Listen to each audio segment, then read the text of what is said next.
J'ai bâti ma foi sur la parole de Dieu.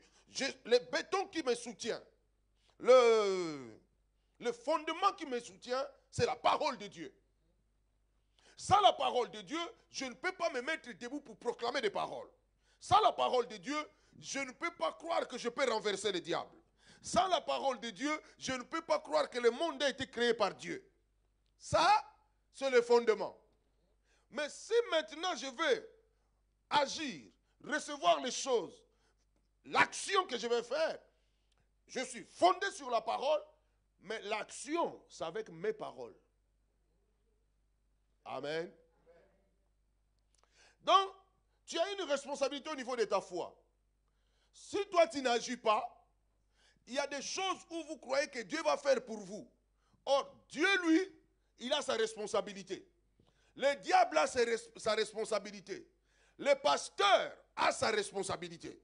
C'est ces 4 choses que je vais vous montrer. Regardez dans cette histoire. Moïse vient. Il sort le peuple de l'Égypte. Ils sont sortis. Ils sont en train de marcher dans le désert pour aller à la terre promise. Mais tout à coup, soudain, brusquement, qu'est-ce qui est devant? La mer Rouge. Et quand le peuple a vu la mer Rouge, leur cœur était gâté. Ils ont oublié tout ce que Moïse leur a dit. Moïse, qu'est-ce que tu nous as fait?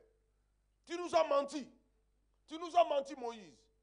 Nous, on te disait, alléluia, nous, on te disait, on aime bien rester avec les Égyptiens. Vous savez que parmi les peuples là, parmi les peuples, il y avait des anciens, il y avait des prophètes là-dedans, il y avait des enseignants de la parole de Dieu, il y avait des gens qui recevaient les révélations de la parole de Dieu. Mais Moïse est venu avec la parole leur dire que Dieu veut vous sortir. Je vais vous dire quelque chose peut-être que vous ne connaissez pas. Pour chaque période de la vie d'un homme, Dieu lui envoie un prophète. Pour chaque période de la vie de quelqu'un, Dieu t'envoie un prophète. Quand le prophète arrive, tu peux être, c'est comme moi, je suis déjà pasteur, je marche, j'ai des églises, mais Dieu peut envoyer un prophète. Mais quand le prophète vient me voir, le prophète peut me dire des choses qui seront le contraire de ce que moi je crois. Ça ne veut pas dire ce que Dieu m'avait dit avant est faux. Non. Simplement, Dieu vient de changer la façon de faire. Vous avez suivi? Faites très attention, mes enfants. Quand Moïse a dirigé le peuple d'Israël, il leur a donné la loi. Quand Jésus est venu, il dit, et il croyait qu'il vient abolir la loi. Il dit, non, je ne suis pas venu abolir la loi. Je viens de donner vie à la loi. Qu'est-ce qu'il a fait? Il dit, la loi disait, œil pour œil, dent pour dent. Jésus dit, non. Si on te tape par la joue droite, donne la joue gauche. C'est-à-dire, il faut pardonner. Ça ne veut pas dire que Jésus, Moïse, la révélation qu'il avait eue était faux. Non. La révélation là, le temps est fini. Dieu envoie un autre prophète. Si vous ne savez pas ça, vous allez remarquer que tu es en train de croire à quelque chose. Tu es en train de marcher avec une parole. Le prophète vient, il dit quelque chose, tu dis, ah, tu es troublé.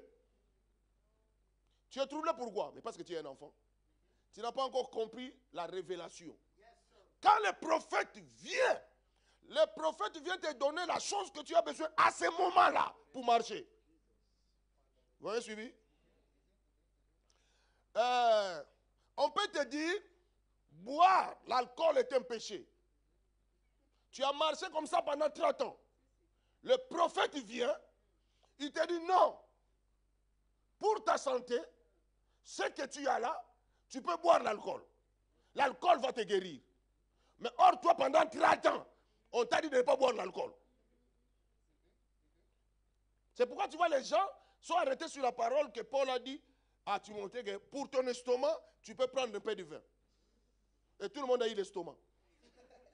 C'était la parole que était à ce temps-là pour Timothée. Mais le prophète d'aujourd'hui, il vient, il te dit ne bois pas. Tu ne dois pas boire. Si tu bois, ça devient un péché. Dieu dit à Moïse, tu vas monter sur la montagne, seul. Si quelqu'un monte avec toi, il mourra. Dis au peuple de rester 200 coudées, presque 200 mètres. Les autres même disent 200 km, mais c'est trop. 200 mètres de la montagne. Mais tous ceux qui s'approcheront de la montagne, tous ceux qui s'approcheront, qui entreront dans les 200 mètres, mourront. La Bible dit ces jours-là, beaucoup sont morts. Parce que tu sais, l'homme est toujours têtu. Ils ont dit, mais la montagne là, c'est là que nous venons adorer Dieu. Comment aujourd'hui on ne peut pas avancer? Quand ils avançaient, ils mouraient. Ils avançaient. Quand Moïse est arrivé, il voulait monter à la montagne. Il dit à Josué, Josué, viens avec moi. Ils sont montés les deux sur la montagne. Parce que Moïse était prophète. Comme il est prophète, il a ouvert un temps pour Josué dans la gloire de Dieu. Ça n'annule pas ce que Dieu a dit. Les autres, s'ils montent, ils vont mourir. Mais pour Josué, Dieu a ouvert un temps. C'est ça le prophète. Quand on dit Jésus est prophète, ce n'est pas faux. C'est une vérité biblique. Pourquoi il est prophète? Parce qu'il est venu ouvrir un temps pour nous. Donc il faut faire très attention. Regarde ce qui se passe ici. Le peuple commence à dire. Parce que le peuple d'Israël, c'est un peuple qui ne jouait pas. Il lapidait des prophètes. Il tuait des prophètes. Alors là, ils ont vu leur mort. Ils ont vu Pharaon arriver. Ils ont vu tout. Ils ont dit non, Moïse. Toi, tu nous as menés ici pour qu'on meure ici. Nous, on aimait bien servir les Israélites. Or, quand ils étaient là-bas, ils ont prié pendant presque 5 à 6 siècles pour que Dieu les sorte. Maintenant qu'ils sont sortis, ils sont dans le désert. Ils commencent à pleurer, ils préfèrent rester là-bas. Alléluia. Est-ce que vous me suivez? Et Moïse leur dit, ne vous en faites pas. Les Égyptiens que vous voyez là, ce n'est rien. Dieu combattra pour vous. Cette phrase a sorti Dieu de là où il était. Il dit, Dieu combattra pour vous. Or, Dieu avait dit à Moïse, je suis descendu pour libérer mon peuple. Donc, Dieu était avec le peuple, mais dans Moïse. Donc Moïse n'avait pas à dire que Dieu combattra pour vous. Moïse avait ce qu'il devait faire. Dieu vient corriger Moïse. L'Éternel dit à Moïse. L'Éternel dit à Moïse. Pourquoi s'écrit? Pourquoi s'écrit? Parle aux enfants d'Israël. Pourquoi s'écrit? Or Moïse a dit que Dieu viendra combattre pour vous. Dieu vient, il demande à Moïse, pourquoi l'écrit parmi les peuples?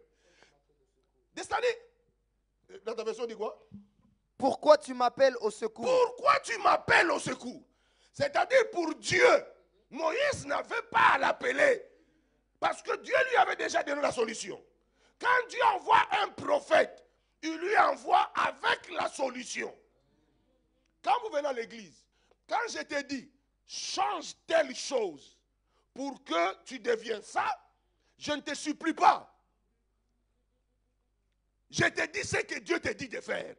Même si toi tu avais fait un songe, je vous montrerai tout à l'heure. Même si tu avais fait un songe, et dans le songe tu avais vu Dieu, et que Dieu t'avait dit, fais ça. Moi, Domingos, je viens, je te dis, tu dois faire ça. Ça annule ce que tu avais vu dans le songe.